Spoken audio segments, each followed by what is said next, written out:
Nintendo Switch 2 is crushing it, but can it take on Xbox Series S and PS4? It's running Cyberpunk 2077 like a champ. Let's break it down. Welcome to GadInsider, your gaming news HQ. Today we're comparing the Switch 2 to Xbox Series S and PS4. The Nintendo Switch 2, launched on June 5, 2025, sold 3.5 million units in just 4 days, making it Nintendo's fastest selling console ever. With a bigger screen, enhanced social features, redesigned Joy-Con controllers, and beefed up performance, it's shaking up handheld gaming. How does it stack up to Xbox Series S? Developer Koei Tecmo behind Wild Hearts S says the Switch 2's power is close to the Series S. That's huge for a handheld. While Series S outshines the older PS4, the Switch 2's custom NVIDIA processor with RT cores, Tensor cores, and DLSS tech delivers next-level visuals and smooth gameplay. Nintendo's keeping specs under wraps, but the proof is in the games. The Switch 2 runs graphically intense titles like Cyberpunk 2077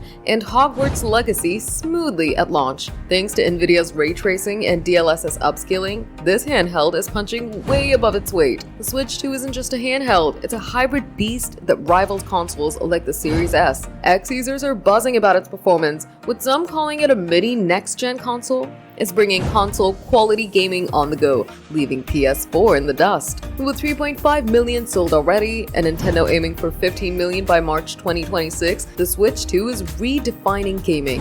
More AAA titles and updates are coming, so this is just the start. Which console are you? Team Switch 2, Series S, or PS4? Drop it in the comments, smash that like button, subscribe to GadInsider, and hit the bell for more gaming scoops.